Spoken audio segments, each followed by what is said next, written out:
Le spécial Halloween, c'est une recette que l'on connaît tous. N'importe laquelle de nos séries préférées nous l'a déjà servi. On prend les personnages principaux, on les met dans des décors riches de citrouilles et autres nuances de orange et de noir, on met un vague prétexte plus ou moins horrifique, quitte d'ailleurs à pomper un grand classique de l'horreur, on secoue le tout, et voilà. La recette de cet événement télévisuel est connue même en France, où des séries comme Plus belle la vie ont leur épisode spécial Halloween. Certaines séries comme les Simpsons ont fait de leur spécial Halloween un rendez-vous très attendu, mais d'autres séries en ont fait un petit événement plus discret, qui vaut le coup d'œil et qui a même parfois valeur d'œuvre autonome et de grande qualité. La liste qui suit n'est pas tant un top qu'une sélection d'épisodes spécial Halloween, assez représentatifs de tout ce que cet exercice de style peut offrir. Un épisode comme Slutty Pumpkin de la sitcom Oh I Met Your Mother a, pour un public européen qui n'a pas forcément l'habitude de cette fête, une véritable valeur de documentaire ethnologique. On y suit Ted Mosby, le personnage principal de la série, qui s'apprête comme chaque année à se rendre à la même fête d'Halloween. Pourquoi ? Parce que 4 années auparavant, il a rencontré par hasard une jeune fille qui, selon ses propres mots, était déguisée en citrouille coquine, et dont il est tombé instantanément amoureux, mais dont il a perdu le nom et le numéro écrit sur un papier de friandise le soir même.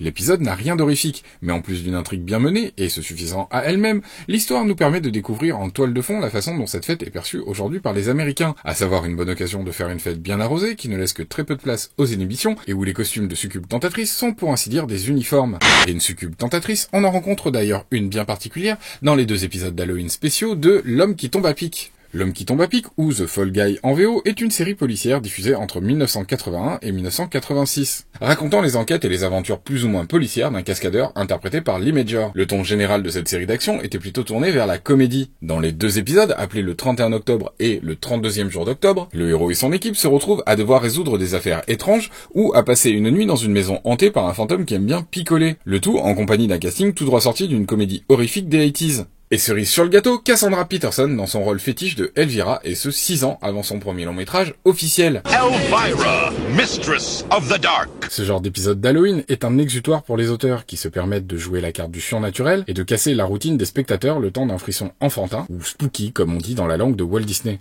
La firme aux grandes oreilles d'ailleurs a évidemment elle aussi joué déjà la carte du spooky ou du spécial Halloween. Tous les dimanches des années 50 aux années 90 était diffusé sur la chaîne ABC un programme original de chez Disney. Dans l'émission au titre fort bien choisi, The Disney Sunday Movie. Cette émission connut même une adaptation française durant les années 90 sur TF1 sous le titre de Disney Parade présenté par Jean-Pierre Foucault.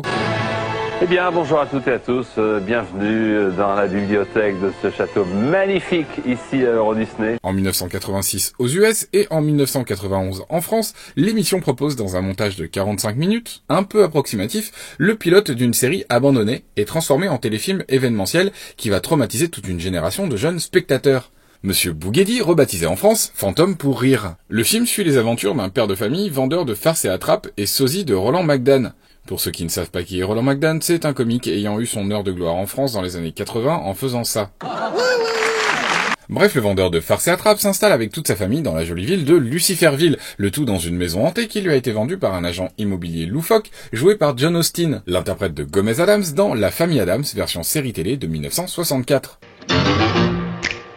Porte qui grince, objet qui bouge tout seul et apparition spectrale sont au rendez-vous de ce moyen métrage qui, en dépit de sa faible durée, propose tout un univers et un méchant iconique. Le tout en respectant le genre et ses codes. Fort de son succès, Monsieur Bougedi eut même le droit à une suite, la fiancée de Monsieur Bougedi, qui ne connut pas le même succès et ne devint pas donc un classique d'Halloween pour enfants aux côtés de celui des Peanuts. De 1950 à 2000, le comic strip Peanuts connut 17 897 petites aventures dessinées par Schulz. En 1965, la chaîne CBS réalise un court-métrage spécial de Noël mettant en scène Snoopy et ses amis qui sera un énorme succès. Dans la foulée, il décide de réaliser toute une série de moyens-métrages événementiels. Et c'est dans cet esprit qu'est diffusé en 1966 It's a Great Pumpkin, Charlie Brown. Ce petit film va devenir instantanément un classique rediffusé quasiment chaque année depuis à la télévision américaine. Au travers des divers arcs narratifs et des différents personnages, on découvre tout ce qui fait le charme d'Halloween aux yeux d'un enfant. Choisir sa citrouille, la creuser, la récolte des bonbons et le doux frisson des légendes qui entourent cette fête, notamment au travers d'une légende urbaine que se racontent les enfants au sujet d'une grande citrouille géante. It's a great pumpkin! He's rising up out of the pumpkin patch! L'ambiance, l'humour et le style extrêmement contemporain de l'époque de l'histoire a clairement inspiré des centaines d'auteurs par la suite. Des séries comme Les Simpsons et Arnold ou même Regular Show ne sont pas tant des descendants des Peanuts que des héritiers de cet épisode précis, It's a Great Pumpkin, Charlie Brown. Et même 50 ans plus tard, lorsqu'en 2017, l'émission comique new-yorkaise le Saturday Night Live décide de créer un épisode spécial pour leur nouveau personnage phare, David S. Pumpkin, c'est encore de la grande citrouille de Charlie Brown qu'il s'inspire. I'm David Pumpkins. Any questions?